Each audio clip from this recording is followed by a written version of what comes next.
사람마다 그가 가진 에너지가 있습니다. 어떤 에너지를 가지느냐에 따라서 영향력은 달라집니다.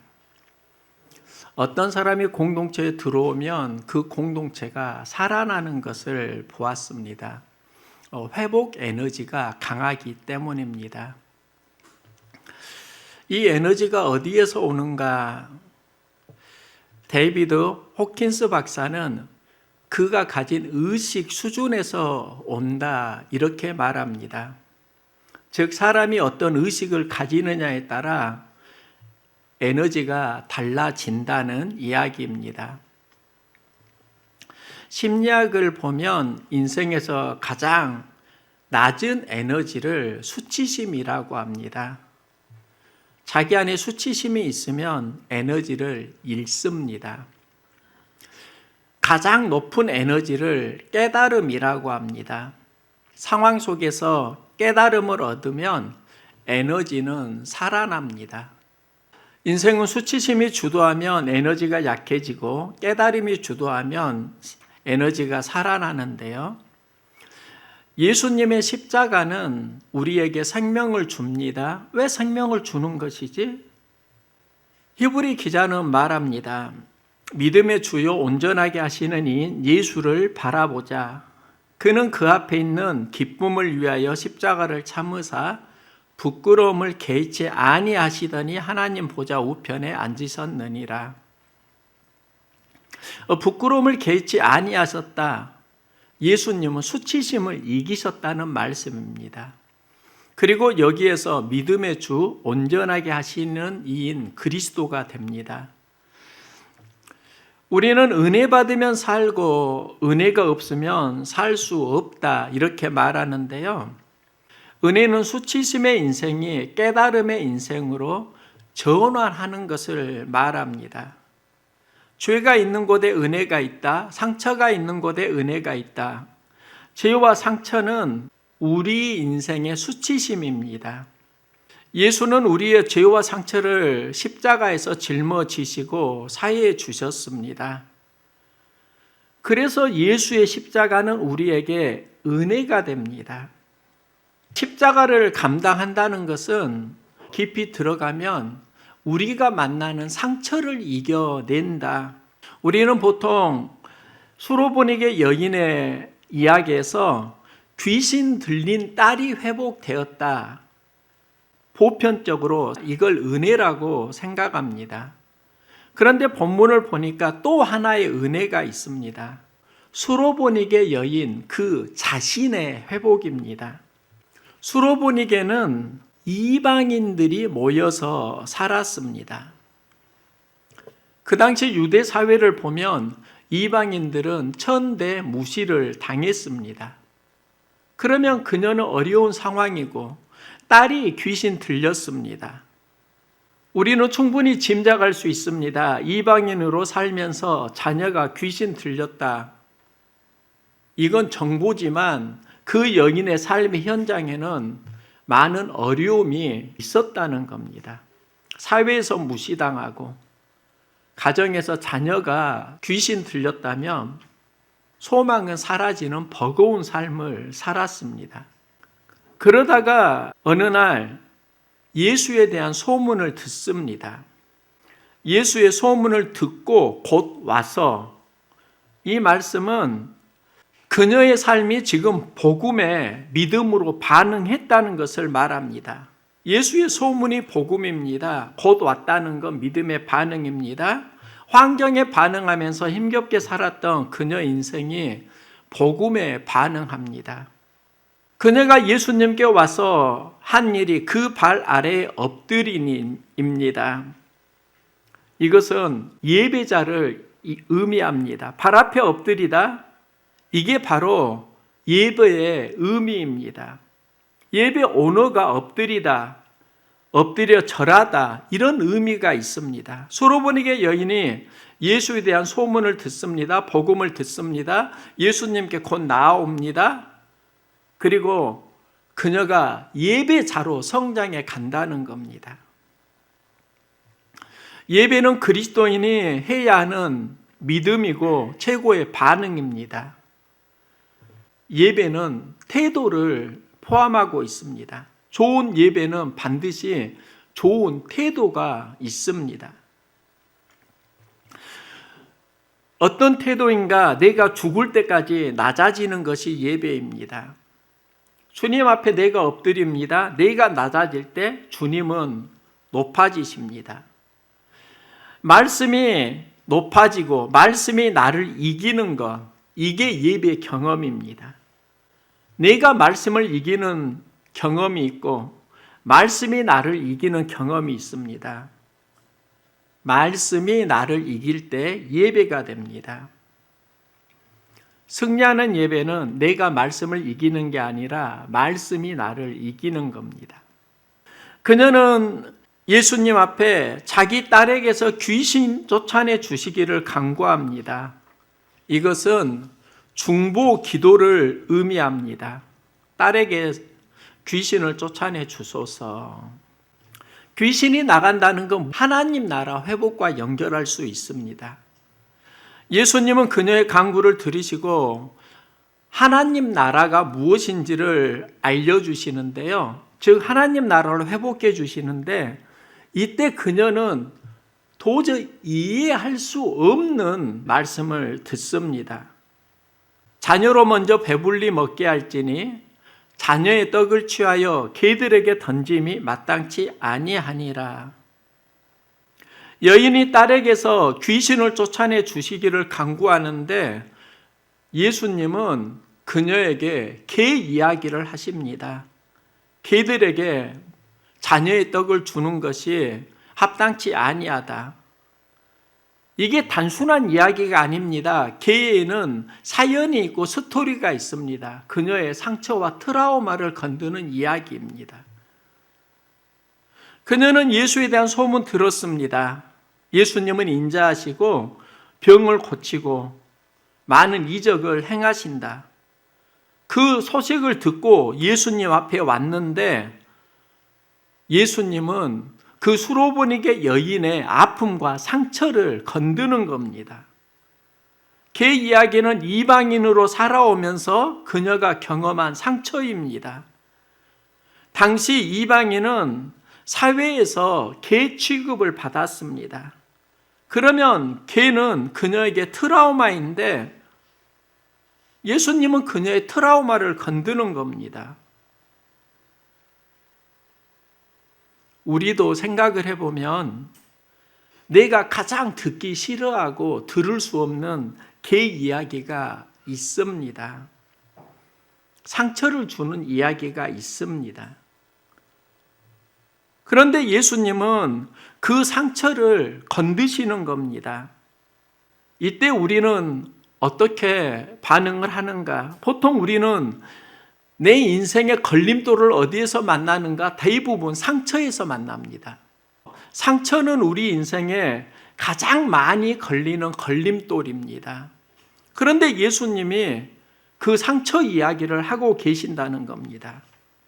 그래서 많은 이들이 상처를 건들면 날 무시하네.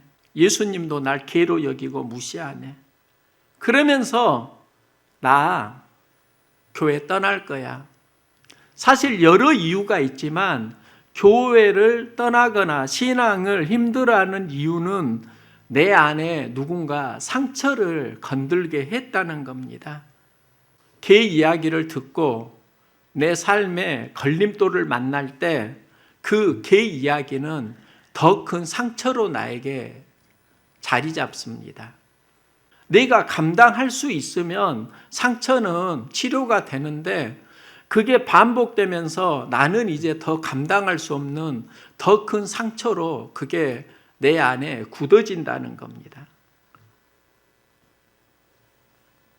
그런데 예수님이 그 여인에게 자녀의 떡을 취하여 개들에게 주는 것이 합당치 않다 이렇게 말씀할 때 그녀는 예수님께 고백하는데요. 그게 좀 특별합니다. 주여 올소이다. 상처를 건드는데 예수님 말씀에 공감하는 겁니다. 회복의 시작점입니다. 딸에게서 귀신을 쫓아내 주세요. 이 기도는 우리 모두 다 공감하는 기도 이야기입니다. 예수님은 그녀에게 말씀합니다. 자녀의 떡을 취해서 개들에게 던짐이 마땅치 아니하니라. 공감하기 어려운 이야기입니다. 예수님은 왜 공감하기 어려운 이야기를 그렇게 하실까요? 이것을 이해하는 게 굉장히 중요하더라고요. 그러면서 발견한 게 예수님의 진짜 의도는 상처를 치유하는 데 있다는 겁니다. 예수님이 그녀의 상처를 건드는 건 그녀의 상처를 치유하고 싶으신 겁니다. 그래서 그녀에게 개 이야기를 꺼내는 겁니다. 자녀의 떡을 영적으로 보면 하나님 나라 양식입니다. 개들에게 던짐이 마땅치 않다. 이 말은 이방인으로 살면서 경험한 상처입니다. 유대 사회에서 이방인들은 무시당했고, 어떤 자료를 보면 이방인은 지옥의 불수시개로 하나님이 창조하셨다. 이런 자료까지 있습니다. 상처받은 이방인으로 살아왔는데 예수님까지 그녀를 이방인으로 개 취급을 하시니까 얼마나 공감하기 어려운 이야기일까요?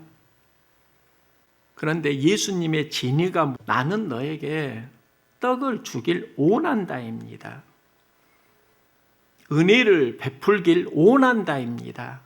그런데 내 안에 그 떡을 먹지 못하는 상처 있지 않아? 그 상처 극복해야 되지 않아? 그녀의 딸이 귀신에게 사로잡혀 있습니다. 그녀는 딸의 문제를 해결해야 한다고 생각합니다. 하지만 예수님은 그녀 안에 있는 문제를 함께 보신 겁니다. 너도 회복되어야 하는 사람이야. 우리는 딸에게 귀신이 나가는 걸 회복으로 보는데 또 다른 문제를 만납니다. 우리가 더불어서 살아가는 가정에서 딸에게 귀신이 나갔는데 엄마의 삶은 트라우마에 갇혀 있는 삶입니다. 여기서 온전히 하나님 나라가 이루어지지 않는다는 걸 예수님은 아시는 겁니다. 우리 눈에는 그게 안 보이고 그게 해석이 안 되지만 왜 딸의 귀신은 보고 내 안에 하나님 나라를 막는 수많은 의식들, 그것은 보지 못하는 거니? 그래서 예수님께서 그녀의 트라우마를 건드시고요, 그걸 회복하기 위해서 하는 말이 바로 개 이야기입니다. 그녀가 가장 피하고 싶었던 이야기, 그 개 이야기를 그녀에게 하게 됩니다. 그러면 상처를 만날 때 우리는 그 상처를 어떻게 극복할 수 있는가? 그녀가 하는 말이 주여 올소이다. 말씀에 공감한다는 겁니다. 상아래 개들도 아이들이 먹던 부스러기를 먹나이다. 상처 속에서도 목표와 관역을 정하고 나아간다는 겁니다. 그러니까 말씀에 공감하고 자신이 원하는 목표를 포기하지 않는 것, 이게 그녀의 특별함입니다. 그런데 우리는 자신을 보면은요, 때로는 상처를 받을 때 말씀에 공감하지 않습니다. 그러면서 내가 가야 하는 방향이 어디인지를 다 잃어버립니다. 말씀에 공감하고 자신이 가야 하는 방향을 분명히 알 때 그녀의 삶을 예수님은 도와주십니다. 수많은 사람들이 내가 왜 이 행동을 하지? 실은 그 모든 것에는 과거의 경험과 오늘의 사연이 연결되어 있습니다. 오늘 내가 익숙하게 하고 있는 그 모든 감정은 오늘 내가 느끼는 게 아니라 과거의 사건 속에서 만들어졌다는 겁니다. 정혜신 박사는 당신이 옳다에서 한 사람의 사연을 이렇게 고백합니다. 그는 대학교에 입학을 하고 MT에 갔습니다.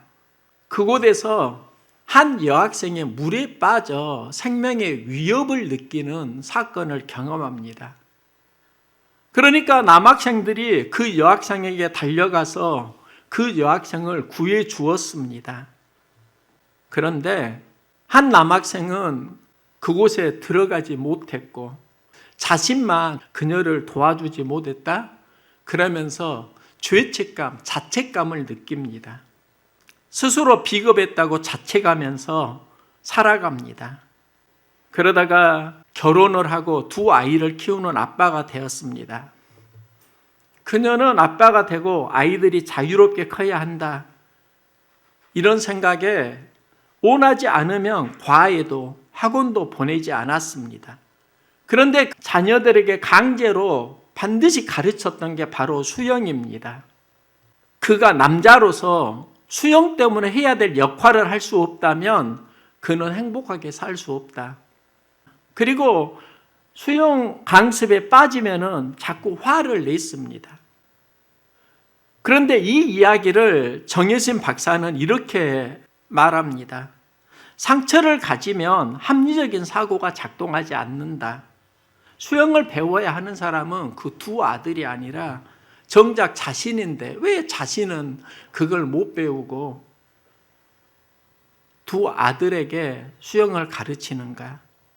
글을 읽다가 마음속에 와 닿았던 구절이 무엇인가 하면 사람은 상처를 가지면 합리적인 사고가 작동하지 않는다. 그 말이 가슴에 쿵하게 다가오더라고요. 합리적인 것 같지만 합리적이지 않는 삶을 살아가는 그 이유에는 그만의 사연과 어떤 상처들이 있을 수 있다는 겁니다. 그리고 그걸 극복하지 못하면 합리적인 사고를 하질 못한다는 겁니다. 우리는 살면서 딸의 문제를 보고 살아갈 수 있습니다.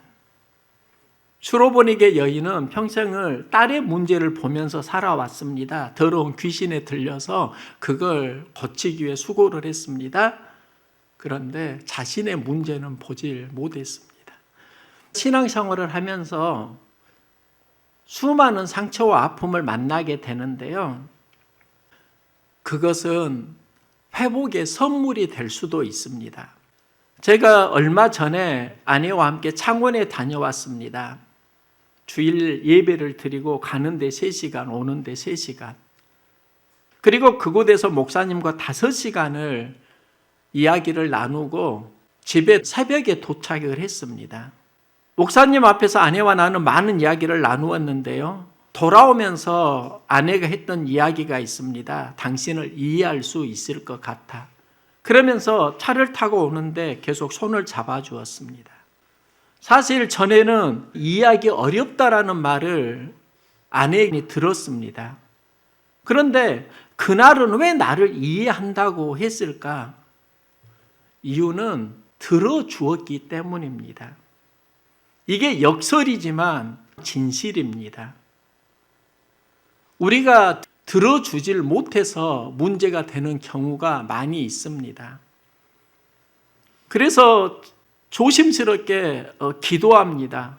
듣고 공감해 주는 삶의 패턴으로 내가 성장할 수 있었으면, 그렇게 내가 건강해졌으면, 그 과정에 하나님이 주시는 말씀이 그래서 네가 회복되어야 한다. 회복의 대상은 사실 교회도 아니고 사역도 아니고 내 자신일 수 있다. 그 말이 전에 안 들렸어요. 이제 좀 들립니다. 모든 인생에는 사연이 있습니다. 오늘의 행동은 그 사연과 연결됩니다. 사연을 알면 오늘의 행동은 나름 이해할 수 있습니다. 그런데 우리가 그 사연을 모르잖아요. 사연을 들어주지 않잖아요. 쉽게 판단하고 그러면서 상처를 주고 받기도 하는 게 우리 인생의 모순일 수 있습니다. 우리가 충분히 듣고 이해하기 전에 판단하는 것은 좀 조심해야 합니다. 목회를 하면서 사람을 만납니다. 그러면서 한 가지 발견한 건 모든 사람이 상처를 주고 살아간다는 것이고 모든 사람이 또 상처를 받고 살아간다는 겁니다. 어느 누구도 예외는 없습니다. 그런데 교회에서 가장 많은 상처를 주는 사람이 누구일까? 그게 목사라는 게 문제입니다. 반대로 교회에서 가장 많은 은혜를 끼치는 사람이 누구일까?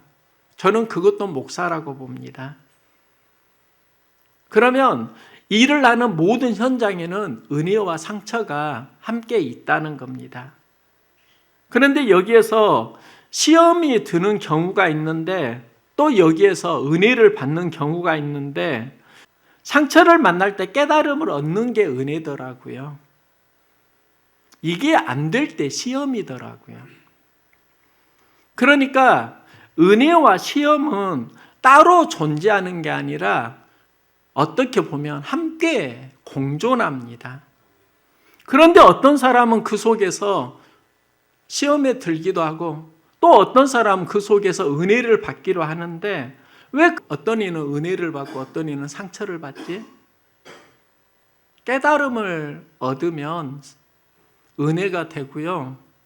상황 속에서 내 안에 있는 상처를 만날 때 그게 시험이 될 수 있습니다. 그래서 교회에는 동역자가 필요합니다. 현장을 이해하고 도와주는 그런 동역자가 필요합니다. 그 사역을 하라고 부름받은 동역자가 실은 권사입니다. 권사는 교회에서 위로자라고요. 어머니 같은 직분이라고요. 그러면 권사님이 해야 되는 게 무엇인가? 상처를 들어주는 겁니다. 들어줄 수 있을 만큼 내가 건강해져야 합니다. 그리고요, 그 상처를 통해서 주님을 만날 수 있도록 도와주는 사람이 건강한 권사님입니다. 지금 교회 권사 직분은 있는데요, 사실 그 사역이 많이 약화되고 있습니다. 상처를 들어주고 치유해주는 그 사역을 감당할 수 있는 권사님이 교회에서 많이 사라지고 있다는 겁니다. 교회가 어려워지는 또 하나의 이유일 수 있습니다. 그 여인이 예수님의 상처를 건드는데 그 말씀에 공감할 수 있었던 이유가 무엇일까? 어머니는 딸을 사랑했기 때문입니다. 그래서 자기 감정에 휘둘리지 않고 딸을 구해야 한다는 그 어머니 마음에 집중하면서 예수님 말씀에 공감합니다. 이게 믿음이고 응답받는 기도의 비밀입니다. 그녀는 예수님의 진심을 어떻게 알았을까? 예수님이 개 이야기 하시는 건 그녀에게 상처를 주려고 하는 게 아니라 돕고자 한다는, 그의 문제를 해결하기를 원한다는 예수님의 진심을 그녀는 알았을까? 아닐 것 같다. 그녀에게 개 이야기는 상처입니다. 상처는 상처인 겁니다. 상처를 건들면 아픕니다. 그런데 그녀에게 있었던 것은 나의 아픔이 아니라 딸의 생명을 살려야 한다는 어머니의 마음이 더 컸던 겁니다. 어머니의 마음으로 딸을 살리기 위해서 수고를 하니까 나중에 무엇을 알게 되는가? 아, 예수님의 진심은 따로 있었구나.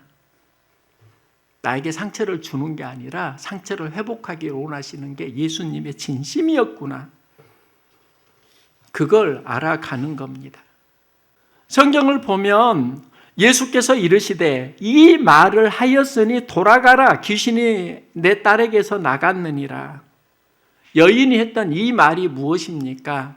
트라우마를 극복할 수 있는 믿음의 언어였습니다. 공감일 수도 있고 말씀을 인정하는 믿음일 수도 있고 또 딸을 살려야 한다는 생명에 집중하는 삶일 수도 있습니다. 그녀가 가지고 있었던 의식이 자기 상처에 갇히지 않고 딸을 살리고자 하는 그 사명에 나아가고 있다는 겁니다. 사람마다 그가 가진 의식이 있습니다. 그 의식이 들음을 만나고 그 들음에서 어떤 이는 에너지를 얻기도 하고 어떤 이는 에너지를 잃어가기도 합니다. 깨달음으로 성장하기도 하고 시험에 들 수도 있습니다.